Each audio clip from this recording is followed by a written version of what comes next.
अच्छा सिद्दीक जान साहब ये बता दें कि बल्ले का मामला जो था वो इलेक्शन कमीशन और पीटीआई के दरमियान था। कल मौलाना फजल रहमान साहब को प्रेस कॉन्फ्रेंस करनी पड़ गई, शहबाज शरीफ साहब को प्रेस कॉन्फ्रेंस करनी पड़ गई और उनका मीडिया सेल भी बड़ा एक्टिव हो गया। इन दोनों का मामला था ये मुस्लिम लीग नून को क्या ऐसी और मौलाना फजल रहमान साहब की क्या सोच हो सकती है?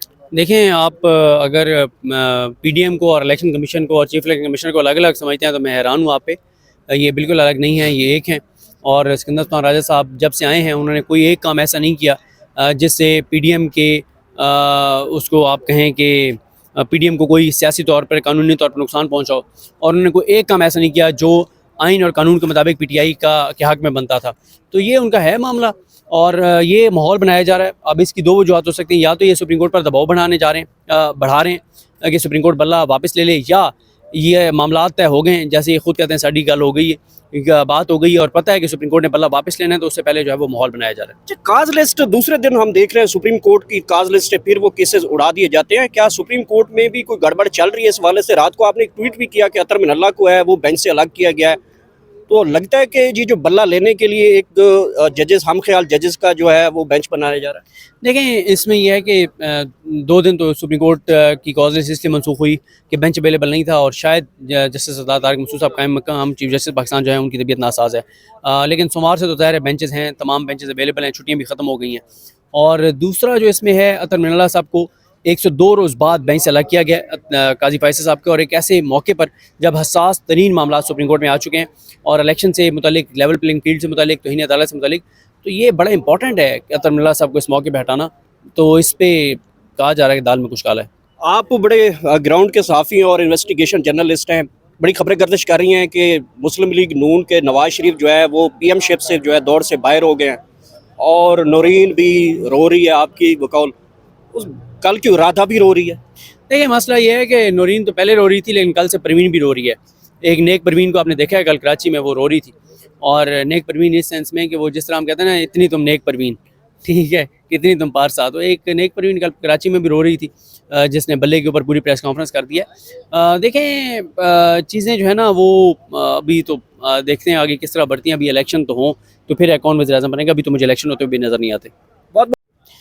जी नाज़रीन, कल से जैसे ही शहबाज शरीफ साहब ने एक प्रेस कॉन्फ्रेंस किया और chief justice Peshawar high court के हवाले से कल मुस्लिम लीग नून ने बढ़ चढ़ कर दोबारा जो है वो जुडिशरी के ऊपर हमला, जजेस के खिलाफ दोबारा वही क्यास राइयाँ, दोबारा वही चीज़ें सामने लेकर। थोड़ी सी हिस्ट्री में आपको बताता चलूँ कि मुस्लिम लीग नून ने हमेशा जो है वो जुडिशरी को किस तरह का निशाना बनाया है, वो उसकी थोड़ा सा आपको पता है, सुप्रीम कोर्ट के हवाले से भी पता है, हाजिर ड्यूटी सर्विस जजेस के हवाले से जिस तरह मुस्लिम लीग नून के रहनुमाओं ने किस तरह उनके ऊपर तनकीद का निशाना बनाया, मरियम नवाज ने जलसों में तस्वीरें निकलवा कर किस तरह का तनकीद का निशाना बनवाया।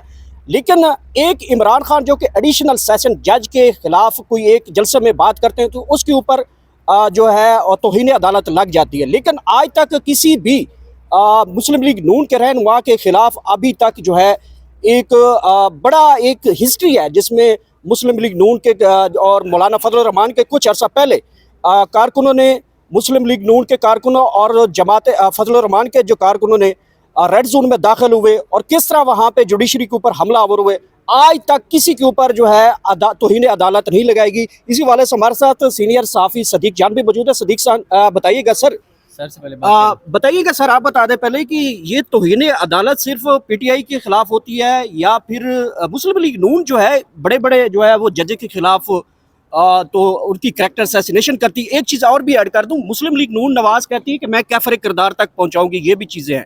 और जिन जिन्होंने उन लोगों के खिलाफ फैसले किए हैं उनके खिलाफ भी मरियम मुख्तलिफ बयानात दे चुकी हैं। और एक मैं तो इस चीज़ को कड़ी समझूंगा कि साबिक चीफ जस्टिस साकिब निसार के घर पे ग्रैंड जो है वो एक हमला भी हुआ ग्रेनेड के साथ। तो क्या समझते हैं कि क्या जजेस जो है इनकी जो है तौहीन अदालत लगाने की हिम्मत नहीं पड़ती या फिर माफ़ कर दिया जाता है? देखें पाकिस्तान की सबसे बड़ी अदालत और उसके 5 सीनियर तरीन जज इनके बारे में ये लिख चुके हैं कि ये सिसिलियन माफिया के रास्ते में के तरीके से ऑपरेट करते हैं।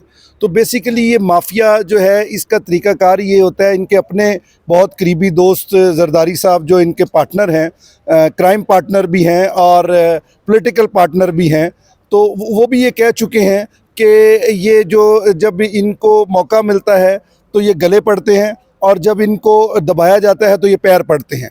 तो ये इनका एक तरीक़ाकार है, और ये वो हमारे पंजाबी में कहते हैं फड़ लो करके ये वो लोगों को डिप्रेस करते हैं, उनको अंडर प्रेशर लाने की कोशिश करते हैं। तो अब डिपेंड करता है ये जजेस के ऊपर। देखें, जब अभी आपने अपने इंट्रो में भी कहा कि जब इमरान खान साहब ने एक एडिशनल सेशन जज साहिबा के बारे में ये कहा कि हम इन पे कानूनी कार्रवाई करने लगे हैं, तो उनके हवाले से कंटेम्प्ट होगी, और 2 बार अदालत में जाकर माफ़ी मांगने के बावजूद आज तक वो केस जो है वो प्रोसीडिंग में है, और जिससे कोई खैर की तवक्को भी नहीं है।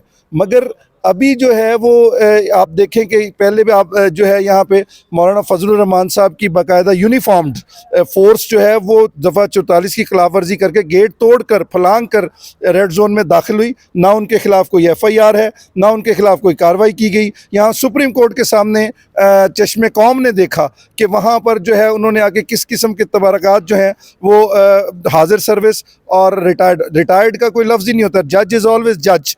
तो वो जजेस के बारे में किस किस्म की गुफ्तगू, ये बेसिकली जजेस को प्रेशर में लाने की कोशिश की है। मेरा मुतालबा है चीफ जस्टिस इस पेशावर हाई कोर्ट से कि वो कल की जो प्रेस कॉन्फ्रेंस है उसका नोटिस लें और इनको कंटेम्प्ट ऑफ कोर्ट का नोटिस जारी करें फौरी तौर पर, क्योंकि ये अपने आप को एक पॉलिटिकल पार्टी के हेड कहते हैं, और एक पॉलिटिकल पार्टी के हेड का किसी अदालत के हेड के ख़िलाफ़ इस किस्म की गुफ्तगू सिर्फ़ और सिर्फ उसे अंडर प्रेशर लाने और अदल और इंसाफ के रास्ते में रुकावट बनने के बराबर है। आपके ILF के सीनियर बैरिस्टर उमैर नियाज़ी साहब ने गुज़िश्ता दिन एक लाहौर हाई कोर्ट में एक दरख्वास्त दी कि DROs और ROs के ऊपर एतराज़ है, तो इसको भी जो चीफ जस्टिस सुप्रीम कोर्ट है उनको गलत बयानी इलेक्शन कमीशन ने बताई और उसके ऊपर तौहीन अदालत लग गई।